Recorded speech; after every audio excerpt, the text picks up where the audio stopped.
Bom dia, galera! E aí, estão preparados para mais uma aula de física? Então vamos lá! Hoje o conteúdo que iremos abordar é de forças e também das leis de Newton. Muito bom você ficar ligado, viu? Um dos melhores conteúdos de física e é os que mais cobram. Então você precisa colocar na sua cabeça essas leis. Tudo bem? Então vamos para mais uma aula. E lembrem, força! Então vamos lá. O que vamos ver na aula de hoje? Iremos iniciar aqui o capítulo 6, a parte de dinâmica.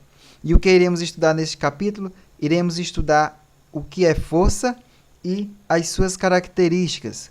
Também vamos estudar e aprender as leis de Newton, que são fundamentais para o conhecimento de física, certo? Também veremos, por fim, alguns exemplos e exercícios relacionados ao conteúdo. Vamos em frente. Vou dizer para vocês, na física, definimos força como sendo a variação temporal do momento. Ah, professor, mas o que é isso? Pois bem, vou resumir para você. Esquece isso que eu falei e vou falar um método mais fácil de você compreender. Vou falar das características, 3 características da força. Uma delas é a deformação. Qual a característica da força? É eu deformar um material, é eu mudar um material devido à aplicação de uma. Outra característica da força é eu alterar o estado de movimento ou repouso de um corpo. Ou seja, eu posso colocar um corpo em movimento ou posso também parar um corpo que estava em movimento. Isso basta eu apenas fazer o quê? Aplicar uma força. Outra característica de força. E por fim, equilibrar os corpos. Então, é mais uma característica de força. Se eu somar todas as forças e o resultado delas for 0, isso quer dizer que o corpo está em equilíbrio. Tranquilo?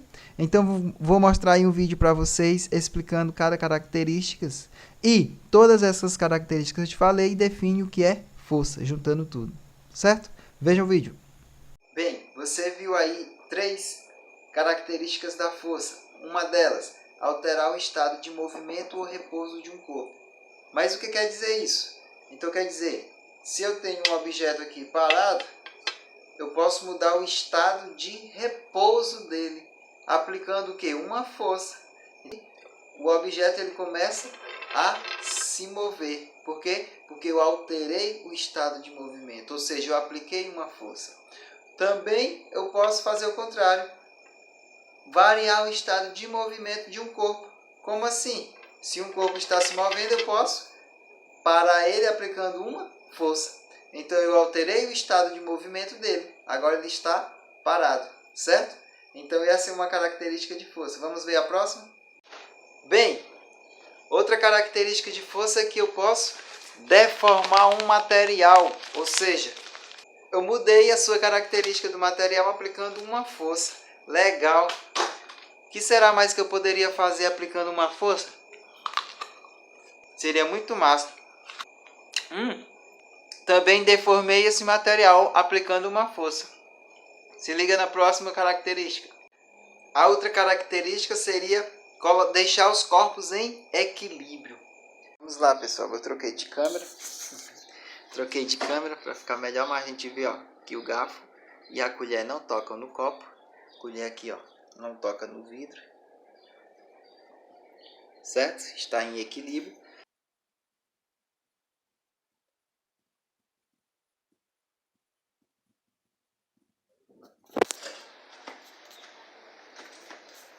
Está queimando.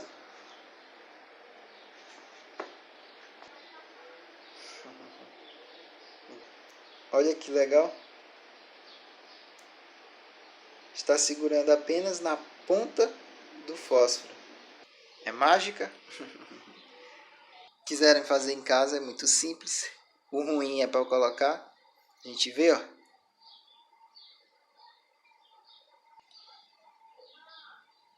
Em equilíbrio. Bem, a gente tendo já na nossa mente o que mais ou menos define força, então vamos para algo muito importante, que é a primeira lei de Newton. Porém, para aprendermos a lei de Newton, precisamos saber o primeiro o que é inércia. Por quê? Porque a primeira lei de Newton é a lei da inércia. Mas o que é inércia? Vamos lá Inércia é a tendência natural de um objeto em resistir às alterações em seu estado original de repouso ou de movimento. Isso quer me dizer o quê? Quer me dizer que eu posso tentar variar o estado de movimento de um corpo, porém, a inércia dele é que vai me dizer se eu posso fazer isso ou não. E materiais que contêm uma maior massa contêm uma maior inércia. Por exemplo, eu tenho um cara aqui que está tentando puxar uma pedra. Ele está aplicando uma vontade nesse fio. Porém, a vontade dele não está sendo obedecida. Por quê? Porque existe uma inércia aqui. Existe uma resistência em ele alterar o estado de repouso dessa pedra. A pedra está resistindo, ela quer permanecer parada. E a força com que esse cara aqui está aplicando, ou melhor, a vontade com que ele está aplicando aqui, é pequena comparado ao tamanho da inércia dessa pedra. Então, vamos para a primeira lei de Newton. Sabendo disso, eu posso definir que um corpo tende a permanecer no seu estado de movimento retilíneo uniforme ou repouso até que lhe seja aplicada uma força. Voltando primeiro, então podemos definir a primeira lei de Newton, que diz o quê? Diz que um corpo tende a permanecer no seu estado de movimento retilíneo uniforme ou repouso até que lhe seja aplicada uma força. Então está aqui um exemplo. Eu tenho aqui uns objetos que estão em cima de alguns trilhos. Esse objeto vai descer devido à gravidade. Porém, quando eles chegam aqui, existe algo que impede que o carrinho desça. As bolas que estavam em cima, como o carrinho desce, o estado de movimento inicial é o quê? É estado de movimento. Só que chega neste ponto que resiste a esse estado de movimento. Mas o que é que a inércia faz? Como as bolas de cima estavam livres para continuar o seu movimento, a inércia preferiu continuar neste movimento. Então, é isso que a inércia faz. No segundo caso aqui, eu já tenho uma moeda que está parada. O que é que vai acontecer? Esse cara aqui não tem o que fazer, ele vai puxar somente o papel. O que é que tem que acontecer com a moeda? Ela tem que continuar a ficar parada. E, após ele puxar, o que é que acontece com a moeda? Ela cai no copo. Por quê?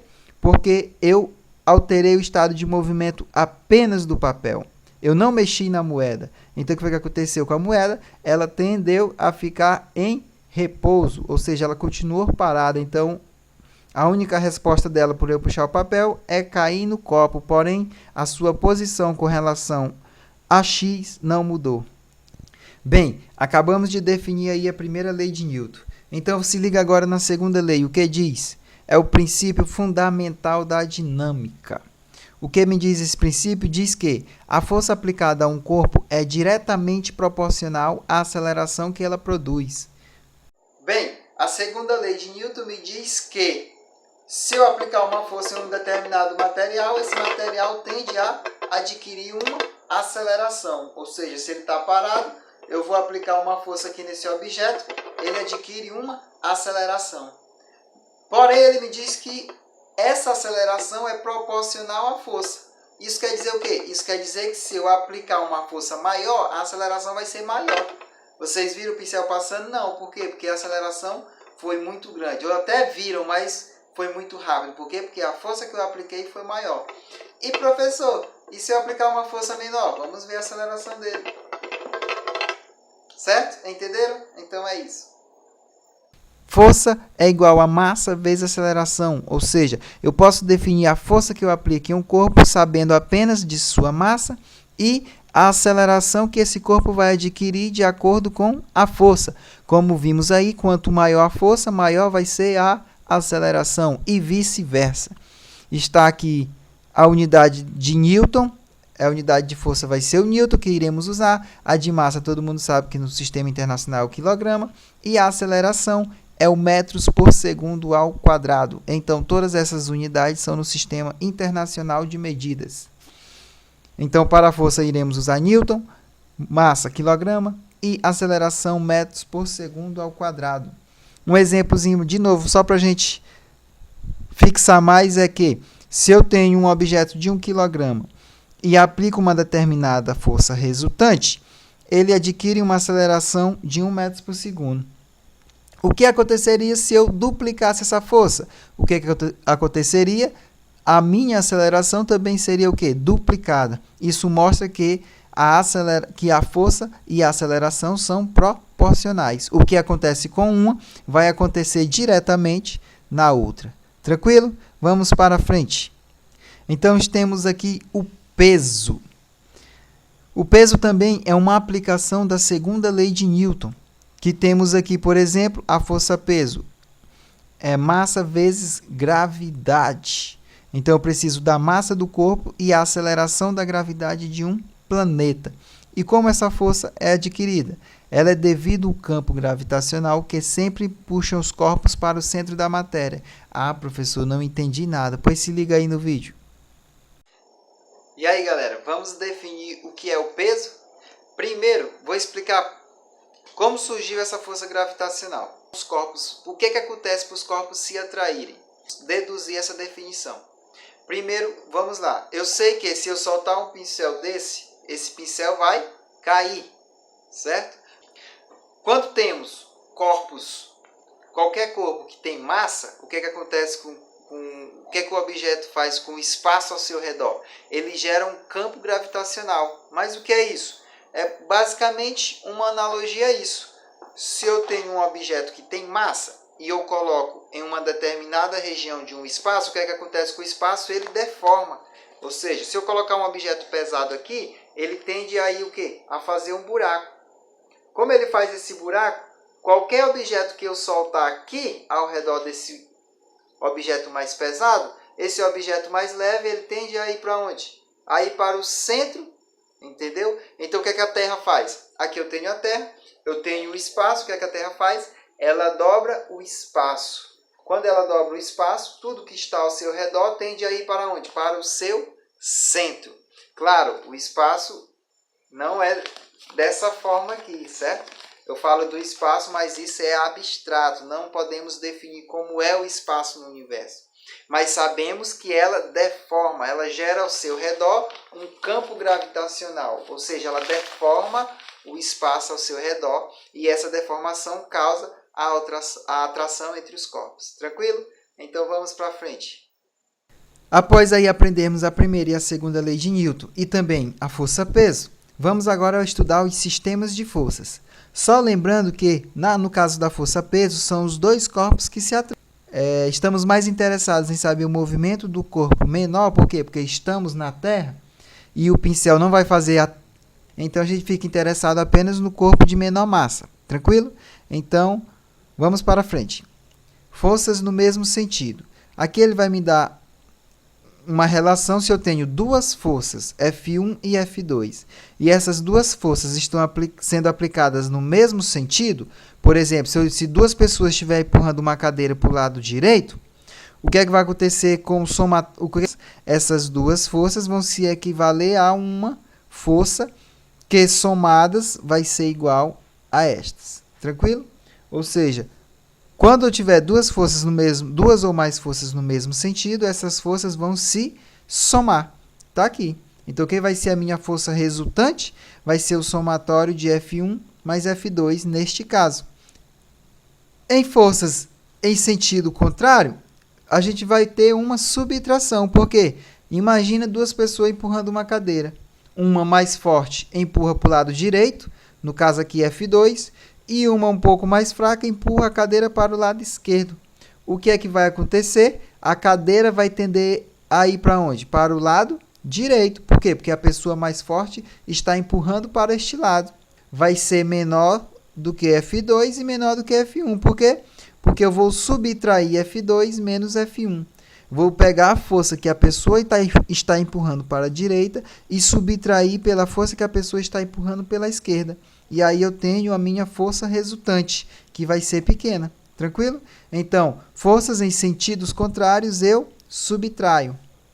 E se eu tiver agora forças perpendiculares entre si, ou seja, se eu tenho uma pessoa que empurra uma cadeira para o norte e a outra está empurrando para o leste, o que é que vai acontecer com o meu objeto? Minha cadeira ele tende a ir para onde? Para a região nordeste, que é aqui, ó, que está aqui no segundo Então, se eu aplico uma força nessa direção vertical e outra na direção horizontal, esse objeto tende a se mover para onde? Para cá na diagonal. Então, o que é que eu faço com a força resultante? Vai ser agora, como aqui é um triângulo retângulo, usamos Pitágoras. Como é que aprendemos Pitágoras? Que a hipotenusa ao quadrado, que é a força resultante, está aqui, vai ser igual ao quadrado dos catetos. Ou seja, vai ser F1 ao quadrado, esse aqui, mais F2 ao quadrado, que está aqui. Então, vou somar o quadrado dos catetos. E aí, eu tenho a minha força resultante, que é esse cara aqui. Isso sempre quando forem perpendiculares entre si. Tranquilo? Então, é isso. Bem, e para a gente terminar essas leis de Newton, vamos agora para a terceira lei de Newton, que é o que todo mundo conhece como o princípio da ação e reação. Se um corpo A exerce uma força sobre um corpo B, o corpo B simultaneamente exerce sobre o corpo A uma força de mesma intensidade, mesma direção, mas em sentido contrário. Se eu estou de patins, eu estou aqui de patins, o que é que eu faço? Eu aplico uma força aqui nesta parede para o lado direito, eu aplico uma força para o lado direito. O que é que vai acontecer? A parede vai aplicar a mesma força na mesma direção, que é a direção aqui horizontal, porém o que? Em sentido contrário, para o lado esquerdo, fazendo com que eu me movimente no meu patins. Então, é isso que diz a minha terceira lei de Newton. Outro exemplo muito que todo mundo vive é o fato de podermos caminhar. Então, o fato de a gente estar caminhando, a gente está exercendo a terceira lei de Newton. Por quê? Porque eu aplico uma força no chão e o chão aplica com a mesma força, porém em sentido contrário. Eu aplico para baixo e o chão aplica essa força para cima. Então, por isso que nós andamos. Se não fosse a terceira lei de Newton, ninguém andaria, certo? Então, vamos ver algumas características dessa lei, que é muito importante. As forças de ação e reação nunca se anulam, certo? Então, esqueçam isso.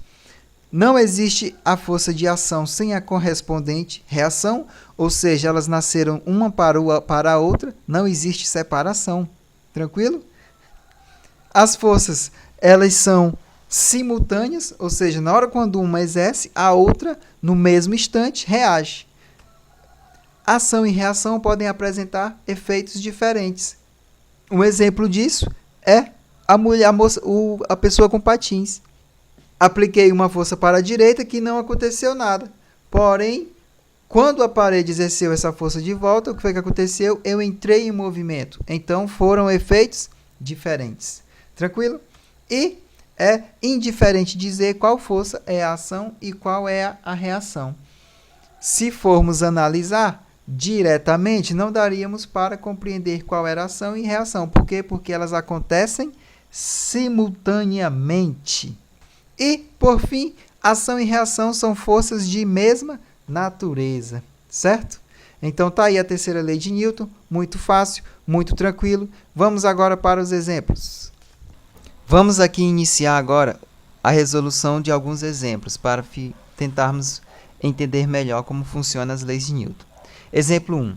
Um corpo de massa igual a 10 kg move-se com aceleração constante de 5 metros por segundo ao quadrado. Determine a intensidade da força resultante sobre este corpo. Exemplo 2. Quando sujeito a uma força resultante de 100 N, um corpo passa a se mover com aceleração constante de 0,5 metros por segundo ao quadrado. Qual é a massa desse corpo? E no exemplo 3, um corpo de massa igual a 50 kg terá sempre essa massa em qualquer parte do universo, mas seu peso muda de acordo com a gravidade do planeta. Sabendo que a gravidade da Lua é de 1,6 metros por segundo ao quadrado e de Júpiter é aproximadamente 25 metros por segundo ao quadrado, responda o que se pede. Letra A. Qual seria o peso desse corpo na Lua? E em Júpiter? E na letra B, qual seria a massa desse corpo na Terra? Vejam a resolução à frente. O exemplo 1 me disse que, vou coletar aqui os dados da questão, do meu exemplo, ele diz que a massa do objeto é de 10 kg, a aceleração que esse objeto adquiriu foi de 5 metros por segundo ao quadrado, ele quer que eu calcule qual é a minha força. Vimos que a definição de força era o quê? Que força, passar aqui uma régua no meio, força, vimos que força era o quê? Era massa vezes aceleração. Receita de bolo. E o que é que eu tenho que fazer? Apenas substituir os valores. E aí eu posso saber qual o valor da força que foi aplicada neste corpo. Então, força vai ser o quê? A massa é 10 vezes a aceleração, que é 5. Então, eu posso dizer que a força que foi aplicada neste corpo foi de 50 newton. Está aqui o meu resultado. Tranquilo? Então, vamos para a próxima.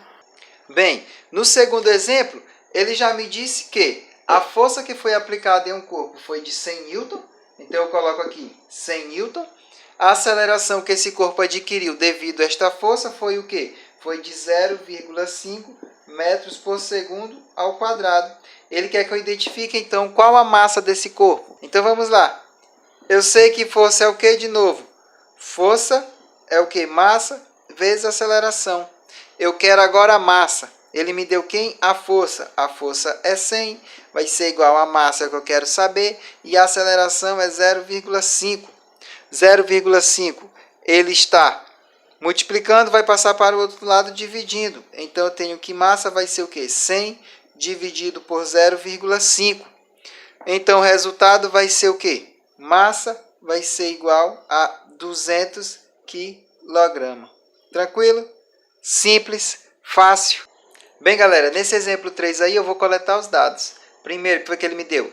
Ele disse que a massa de um corpo era de o quê? De 50 quilogramas. Então, está aqui a massa que ele me deu. Ele me diz também que a gravidade da Lua é de 1,6 metros por segundo ao quadrado. E ele me diz também que a gravidade do planeta Júpiter é de aproximadamente 25 metros por segundo ao quadrado. Então, está aqui os dados que o problema me deu. Massa, gravidade da Lua e gravidade de Júpiter. O que é que eu quero na letra A? Ele quer na letra A que eu encontre.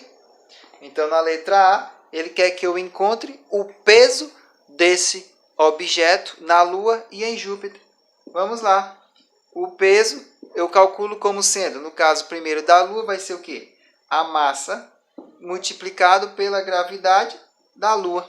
Substituindo os valores, eu tenho que PL vai ser o quê? A massa é de 50 kg, vezes a gravidade da Lua, que é 1,6. Então, fazendo essa multiplicação, 50 vezes 1,6, nós obtemos que vai ser 80 newton. Está aqui o peso do objeto na Lua. Em Júpiter vai ser o quê? Vai ser a massa multiplicada pela gravidade de Júpiter. Substituindo os valores, o peso em Júpiter vai ser o quê? 50 vezes 25. Então, o peso desse objeto em Júpiter vai ser aproximadamente o valor de 1.250 newton. Tranquilo? Fácil? Vamos ver o próximo exemplo. Bom, para a gente terminar, vamos ver agora aqui um quarto exemplo. E o que ele diz? Por quê? De acordo com a terceira lei de Newton, não seria possível utilizar uma aeronave dotada de hélices no espaço. Letra A, porque as leis de Newton são válidas somente na Terra. Letra B, por conta da gravidade zero do espaço. Letra C, no espaço não existe ar para ser empurrado pela hélice, logo a aeronave não pode ser empurrada para frente. Pela terceira lei de Newton, a hélice empurra o ar e, consequentemente, a aeronave é empurrada para frente. Olha que opção bonita, muito bonita. Mas vamos ver a D. No espaço, somente é válida a lei da inércia. E letra E, no espaço, somente é válida a segunda lei de Newton. Essas duas últimas você já descarta de cara. E também a letra A, porque ele diz que as leis de Newton são válidas somente na Terra. Nunca. As leis físicas, elas valem para todo e qualquer espaço. Por exemplo, se ela vale para mim aqui, ela vai valer para outra pessoa em qualquer outro planeta, no Sol, em qualquer outro espaço, multiverso, ela sempre vai ser igual. Então, sobrou aí letra B e letra C. Por conta da gravidade zero do espaço, letra B. Não necessariamente, certo? A gravidade não influencia tanto neste caso. Porém, a mais completa é a letra C, que ele diz que no espaço não existe ar para ser empurrado pela hélice. Ou seja, vimos, por exemplo, a pessoa no patins, para ela se movimentar, ela teve que empurrar a parede para a parede empurrar ela de volta. Então, se no espaço eu não tenho nada, eu tenho vácuo, como é que eu vou empurrar alguma coisa para essa coisa me empurrar de volta? Não existe. Então, a hélice usa isso, ela usa o ar. Ela empurra o ar e o ar, pela terceira lei de Newton, empurra a hélice. E é por isso que o helicóptero ele consegue voar. Porém, no espaço não temos ar, temos vácuo. Então, não poderia utilizar a aeronave dotada de hélice no espaço. Tranquilo? Então, a resposta certa é a letra C. Está aqui alguns exercícios para vocês que irei cobrar na próxima aula. Exercício da página 38 e 39, questões de 1 a 10, tudo isso no livro. Respondam, tranquilo, muito simples. Até a próxima, muito obrigado por assistir essa aula, espero que vocês assistam a próxima e estou aqui me atualizando e fazer de tudo para melhorar para vocês, tranquilo? Então, muito obrigado e até a próxima aula.